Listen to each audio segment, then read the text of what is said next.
Ya pemirsa, itu yang akan saya bahas di Apa Kabar Indonesia Malam. Kalau Anda lihat gambar di belakang saya, ini gambar Pak Ganjar tapi pasangannya masih tanda tanya. Sama dengan realita yang terjadi saat ini. Kalau Pak Anies sudah ada pasangan tapi Ganjar dan juga Prabowo belum punya pasangan. Malam hari ini saya akan ajak Anda untuk fokus saja ke Ganjar Pranowo. Kira-kira siapa sosok yang tepat untuk mendampingi Ganjar? Karena ada beberapa nama yang santer terdengar. Mulai dari kader partai lain, Ridwan Kamil, atau juga kader yang diusung koalisi dari P3 yakni Sandiaga Uno, dan juga Pak Mahfud MD. Siapa yang punya peluang lebih besar, kurang lebih, dan juga bagaimana kemudian tantangan ke depan, itu akan saya bahas di Apa Kabar Indonesia Malam.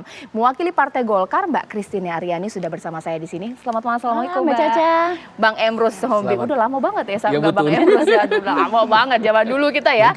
Oke, saya juga sudah tersambung dengan kader P3 kita di sini, Mas Ahmad Badulawi. Saya sama bajunya dengan Mas Owi, ini nggak tahu nih apakah kode juga nanti yang dipilih PDIP adalah hijau. Saya nggak tahu. Mas Owi, selamat malam, assalamualaikum.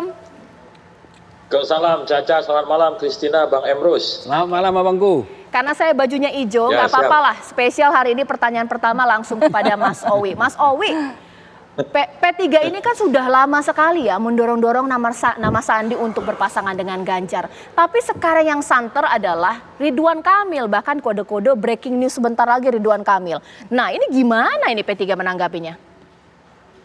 Ya namanya aja dinamika politik. Karena politik itu penuh dengan ujian, penuh dengan cobaan. Tapi kami optimis kader yang diusung oleh P3 untuk menjadi bakal cawapresnya Pak Ganjar sesuai dengan keputusan Rapimnas itu nanti yang akan diterima oleh Pak Ganjar sebagai bakal cawapresnya, termasuk juga dari koalisi khususnya dari Ketum PDI Perjuangan. Karena kita kan tidak serta-merta pokoknya Pak Sandi, tetapi juga ditambahi atau dilengkapi dengan reasoning ataupun penjelasan-penjelasan kenapa harus Sandi dan apa keuntungannya, keunggulannya kalau menggandeng Sandi. Nah, hal seperti itulah yang kami sampaikan kepada PDI Perjuangan.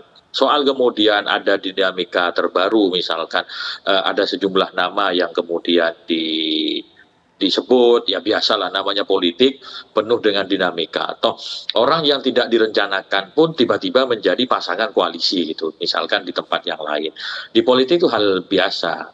Namun demikian kami tetap optimistis Pak Ganjar ini akan berdampingan dengan Pak Sandi kalau ingin memenangkan Pilpres di 2024 mendatang. Oke, Mas Owi mungkin diberikan komentar, apa sih yang kurang dari Pak Sandi? Kenapa kemudian tidak langsung pilih saja Pak Sandi? Malah ini yang gencar ini Ridwan Kamil ini, menurut Mas Owi seperti apa? Ya, tidak ada yang kurang dari Pak Sandi, ini kan hanya untuk menguji kesabaran aja. Oke, menguji kesabaran ya. Oke, apakah benar-benar ini adalah ujian? Saya langsung tanya kepada Mbak Christina. Mbak, ini jadi benar nggak? Ini mau dipinang ini kader Golkar loh ini, Kang Emil bagaimana? Ini saya harap saya nggak salah forum ya kalau di sini topiknya Pak Ganjar. Nggak, kami di Partai Golkar sampai saat ini tentu masih mendorong Pak Erlangga Hartarto ya. Kami sudah membentuk koalisi dan tentu Pak Erlangga menjadi sosok yang semua kader Golkar saat ini pikir tepat untuk menemani Pak Prabowo. Nah kalau kemudian ada berita-berita, ini kan masih taraf berita di media sosial, taraf berita di ya beberapa media lah gitu ya. Jadi partai ini partai besar Mbak. Kita tidak dalam posisi mendengar ada satu istilahnya kabar burung atau gosip lalu kami menanggapi sebagai seolah-olah itu suatu kebenaran yang harus kami sikapi. Tidak, ini pendaftaran masih tanggal 10 nanti ya bulan Oktober, jadi masih ada cukup waktu dan kami saat ini tengah berupaya keras bagaimana agar Pak Erlangga ini bisa menjadi capres dari Pak Prabowo. Oke, Mbak Christina, apa jangan-jangan karena itu popularitas Kang Emil ini kan luar biasa, nggak didorong-dorong jadi cawapres sih Pak Erlangga, ya udah mending keluar aja ada yang naksir partai lain, bagaimana? Tidak seperti itu sih ya. Kalau di partai kan kita dari awal juga sudah punya kesepakatan ya bahwa seperti ini. Kami punya ketua umum loh Mbak. Ya. Masa ketua umum kami kemudian tidak kami usung itu kan salah, dan jangan lupa ini partai besar dengan infrastruktur yang merata ya. Kita mau bicara mana? Dari Sabang sampai Merauke, dari Rote sampai Miangas, kami punya infrastrukturnya. Dan ini semua akan solid bergerak mendukung kemenangan jika Pak Erlangga ditetapkan sebagai cawapres. Oke, Bang Emrus, tolong dong dikomentari karena Bingung ini publik ini ya. Betul. Kita pikir sosok bacawa pres dari koalisi, dari kader lain ini santer terdengar. Betul. Bagaimana? Saya kira ini pertanyaan yang sangat bagus. Artinya publik kenapa jadi bingung? Siapa sih? Makanya saya terus terang, teman-teman partai politik ketika memasangkan calon presiden dan wakil presiden, basisnya adalah pragmatis. Oke. Kalau memang ideologi sudah dari dulu itu bisa dibentuk. Nah, saking pragmatisnya, begitu cairnya, sangat anomalinya. Coba kita lihat Golkar. Kemarin kan ada di koalisi dengan P3 sama apa itu namanya? Salah satu partai gitu ya, tiga partai. Tanda kutip bubar juga itu. Sekarang masuk ke Prabowo gitu kan. Kita nggak ada kepastian apakah Ganjar menjadi wakil presiden. Nah, oleh karena itu saya kira ada wacana tentang breaking news misalnya seperti itu, saya kira sangat wajar. Golkar harus punya strategi.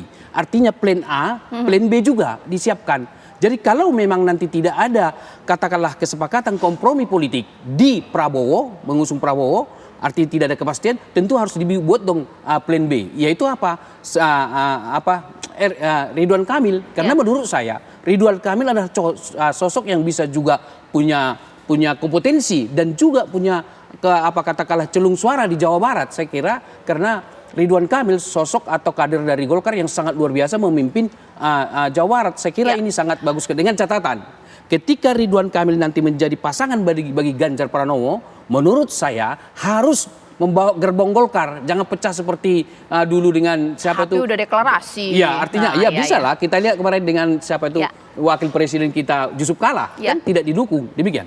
Oke, Bang, kalau kita berbicara mengenai pragmatis, ini bisa dua sisi ya. Yang pragmatis bukan hanya partai politik, tapi elit, mengingat Sandi dan juga Ridwan Kamil bukan kader kultural dari partai tersebut, baik P3 maupun juga Golkar. Baik. Wajar dong loncat sini. Itulah, makanya loncatan kepentingan politik menjadi sangat tinggi karena basisnya dalam konteks pemasangan calon sangat pragmatis, sangat anomali. Beda kalau di Amerika Serikat. Memang dinamis, tapi bisa kita prediksi. Kalau kalau Demokrat menang, ini calon presidennya, ini wakilnya.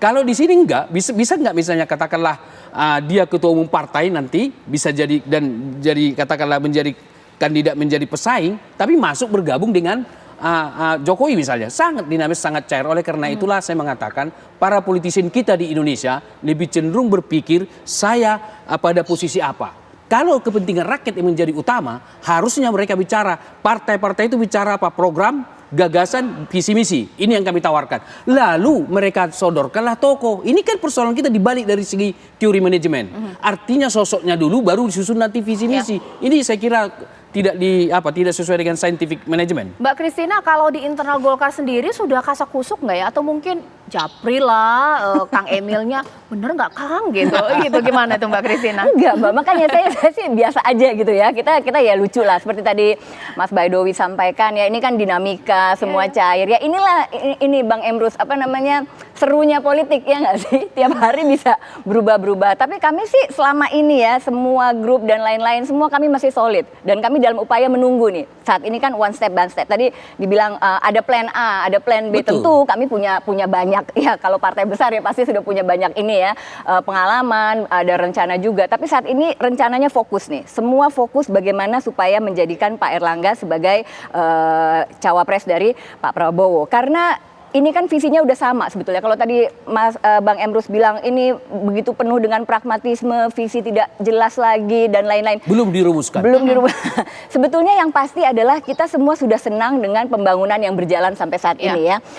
Pak Jokowi kemarin surveinya 82% itu bukan sesuatu yang kecil, dan sekarang kan kepentingan dari semua mayoritas adalah untuk melihat bagaimana keberlanjutan dari pembangunan ini. Nah, Pak Erlangga sudah sangat siap ya, tinggal udah nggak perlu belajar lagi, bukan sesuatu yang baru yang mesti dipelajari. Beliau sudah sangat paham. Pak Prabowo on the other hand, dia paham geopolitik seperti apa. Nah, geopolitik dan ekonomi ini kami lihat sangat baik jika dipadukan ya, untuk siapa ya, untuk masyarakat juga gitu, untuk rakyat juga, agar bisa melanjutkan apa yang sudah dilakukan oleh Pak Jokowi sejauh ini. Oke, sekarang sesaat lagi saya mau bahas kira-kira siapa yang paling cocok punya chemistry untuk Ganjar Pranowo, apakah Kang Emil ataukah juga Sandiaga Uno. Kalaulah nanti yang dipilih adalah Kang Emil, apakah PDIP akan kehilangan P3? Sesaat lagi.